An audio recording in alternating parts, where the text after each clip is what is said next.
Hello everyone, welcome back to Vijju cherry A to Z channel. ఈరోజు ఈ వీడియోలో మైదా ఇంకా షుగర్ యూస్ చేయకుండా చాలా సాఫ్ట్గా టేస్టీగా ఉండే ఒక కేక్ రెసిపీ చేసి చూపిస్తాను. దీనికి కావాల్సిన ఇంగ్రీడియంట్స్ అన్నీ నేను ఈ కప్తోనే మెజర్ చేస్తున్నానండి. జనరల్గా కేక్స్ దేనికైనా సరే మనకి మెజర్మెంట్ చాలా ఇంపార్టెంట్ అనమాట. కేక్ ప్రిపరేషన్ కోసం కొన్ని బాదము, జీడిపప్పు, వాల్నట్స్ ఇంకా పిస్తా తీసుకున్నానండి. ఇవి క్వాంటిటీ మీకు ఎన్ని కావాలంటే అన్ని వేసుకోవచ్చు అనమాట. వీటిని ఇలా చిన్న చిన్న ముక్కలుగా కట్ చేసుకుని ఒక బౌల్లోకి తీసుకున్నాను. అందులో నుండి కొన్ని సెపరేట్గా వేరే బౌల్లోకి గార్నిషింగ్ కోసం తీసుకున్నాను. బెల్లం ఒక కప్పున్నర తురుముకొని పక్కన పెట్టుకోవాలండి. ఇప్పుడు ఒక బౌల్లో 2 కప్పులు గోధుమ పిండి, 1 teaspoon baking powder and అర టీ స్పూను బేకింగ్ సోడా కూడా వేసుకోవాలి. అండ్ దాంతోపాటే 3 టేబుల్ స్పూన్లు పాలపొడి ఉంటుంది కదండి, అది కూడా వేసుకోవాలి. మనం ఇక్కడ మైదాకు బదులుగా గోధుమ పిండి యూస్ చేస్తున్నాం కాబట్టి పాలపొడి వేసుకుంటే టేస్ట్ బాగుంటుంది అనమాట, ఫ్లేవర్ కూడా బాగుంటుంది. ఇప్పుడు వీటిని అన్నిటినీ కలిపి జల్లించుకోవాలండి. ఈ బౌల్ని పక్కన పెట్టి వేరొక గిన్నె తీసుకుని అందులో ఇందాక మనం గ్రేట్ చేసుకున్న బెల్లం ఉంది కదండి, అది వేసుకోవాలి. అందులోనే ఒక అరకప్పు నూనె కానీ లేదంటే బటర్ కూడా వేసుకోవచ్చు. ఒకవేళ బటర్ కనుక వేయడం అయితే దాన్ని కరిగించి రూమ్ టెంపరేచర్లో వేసుకోవాలండి. అలాగే ఒక కప్పు పెరుగు కూడా వేసుకోవాలి. దాంతోపాటే 2 టీ స్పూన్ల వెనీలా ఎసెన్స్ కూడా వేసుకుని బాగా మిక్స్ చేసుకోవాలి. ఇలా కలిపినప్పుడు బెల్లం కరగడానికి టైం పడుతుంది అనుకుంటే కనుక బెల్లాన్ని ముందుగానే మనం పాకం పట్టుకుని వేసుకోవచ్చండి. పాకం కన్సిస్టెన్సీ వచ్చి గులాబ్ జామున్ పాకం పడతాం కదా, దానికంటే కొంచెం తిక్కుగా ఉండాలి. ఈ బెల్లం బాగా కరిగిన తర్వాత ఇందాక మనం రెడీ చేసి పెట్టుకున్న గోధుమ పిండి ఉంది కదండి, అది ఇందులో వేసేసి ఉండలు లేకుండా బాగా కలుపుకోవాలి. ఇప్పుడు ఈ బ్యాటర్లో 3/4 కప్పు వరకు కాచి చల్లార్చుకున్న పాలను కొంచెం కొంచెంగా వేసుకుంటూ మిక్స్ చేసుకుంటూ ఉండాలి. మనం ఇక్కడ నట్స్ వేస్తున్నాం కాబట్టి కేక్లో మనకి బ్యాటర్ కొంచెం తిక్కుగానే ఉండాలండి, పలచగా ఉండకూడదు. సో అందుకనే పాలని కొంచెం కొంచెంగా వేసుకుంటూ మనకు కావాల్సిన కన్సిస్టెన్సీ వచ్చే వరకు వేసుకోవాలన్నమాట.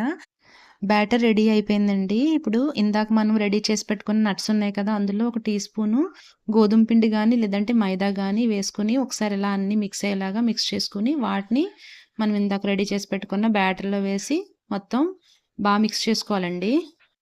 అంతేనండి, మన కేక్ కావాల్సిన బ్యాటర్ రెడీ అయిపోయింది. ఇప్పుడు ఒక కేక్ టిన్ తీసుకుని దాన్ని ఆయిల్తో కానీ లేదంటే బటర్తో కానీ గ్రీస్ చేసుకోవాలి. ఇప్పుడు పైన ఒక బటర్ పేపర్ వేసుకుని దానిపైన కూడా గ్రీస్ చేసుకోవాలన్నమాట. బటర్ పేపర్ లేకపోయినా పర్లేదండి, ఇదేం స్టిక్ అవ్వదు. ఇప్పుడు స్టవ్ వెలిగించుకుని దానిపైన అడుగు మందంగా ఉన్న గిన్నె పెట్టుకుని లోపల స్టాండ్ పెట్టుకుని పైన మూత పెట్టి హీట్ చేసుకోవాలండి. ఇప్పుడు కేక్ బ్యాటర్ని ఒకసారి మిక్స్ చేసుకుని ఇందాక గ్రీస్ చేసి పెట్టుకున్న బేకింగ్ ట్రేలో వేసుకోవాలి. బ్యాటర్ని కేక్ ట్రే ఫుల్గా వేయకూడదండి, ఎప్పుడు కూడా హాఫ్ కానీ లేదంటే 3/4 వంతు కానీ వేసుకోవాలి. నేనైతే ఇక్కడ హాఫ్ కంటే కొంచెం ఎక్కువ వేసాను అనమాట. మనం ఫుల్గా వేసినట్లయితే కనుక అది రైజ్ అయిన తర్వాత అది మొత్తం బయటకు వచ్చేసి షేప్ అవుట్ అయిపోతుంది అనమాట. సో నేను హాఫ్ కంటే కొంచెం ఎక్కువ వేసాను అంతే. ఇలా బ్యాటర్ వేసేసిన తర్వాత పైన ఇందాక మనం సెపరేట్గా తీసి పెట్టుకున్న నట్స్ ఉన్నాయి కదా, వాటితోటి గార్నిష్ చేసుకోవాలి. ఇప్పుడు ఈ బేకింగ్ ట్రేని ఇందాక ప్రీహీట్ చేసి పెట్టుకున్న గిన్నెలో పెట్టి మూత పెట్టేసి మీడియం ఫ్లేమ్లో 35 to 40 మినిట్స్ వరకు కుక్ చేసుకోవాలి.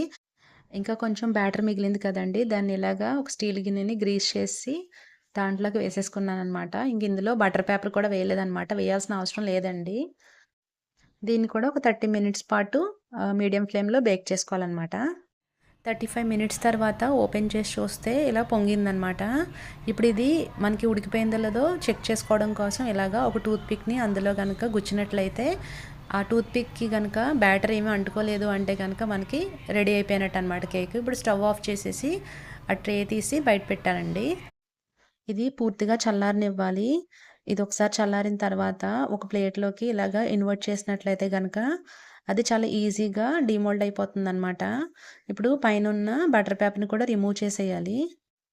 చూసారు కదండి, కేక్ అయితే చాలా బాగా వచ్చింది. బట్ కట్ చేయడానికి మాత్రం కంపల్సరీ మొత్తం కంప్లీట్గా చల్లారిపోయి ఉండాలండి కేకు. మనం వేడిగా ఉండగా కనుక కట్ చేసినట్లయితే పీసెస్ నీట్గా రావన్నమాట.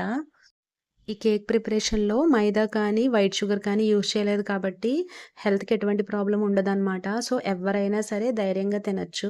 కేక్ కూడా చూడండి ఎంత సాఫ్ట్గా ఎంత ఫ్లఫీగా ఉందో. ఇందాక బటర్ పేపర్ యూజ్ చేయకుండా ఒక చిన్న గిన్నెలో కేక్ బేక్ చేశాను కదా, చూడండి ఎంత బాగా వచ్చిందో. ఇది కూడా చాలా సాఫ్ట్గా చాలా ఫ్లఫీగా వచ్చిందనమాట. అండ్ ఆ గిన్నె నుంచి కూడా చూడండి ఎంత ఈజీగా వచ్చేసిందో బయటికి. ఇదేం స్టిక్ అవ్వలేదండి, జస్ట్ సైడ్స్ మాత్రం ఒకసారి ఇలాగా చిన్నగా చాకుతో దేంతో ఇలా అంటే వచ్చేస్తుంది అనమాట. సో, పిల్లలెవరైనా కేక్ కావాలని చెప్పి మారం చేసినట్లయితే ఇంట్లోనే ఇలాగా హెల్తీగా చేసి పెట్టండి. ఈ వీడియో గనుక నచ్చినట్లయితే లైక్ చేసి మీ ఫ్రెండ్స్ అండ్ ఫ్యామిలీ మెంబర్స్‌కి షేర్ చేయండి. అండ్ ఇలాంటి మరిన్ని రెసిపీస్ కోసం నా ఛానల్‌ని సబ్స్క్రైబ్ చేసుకోండి. Thank you so much.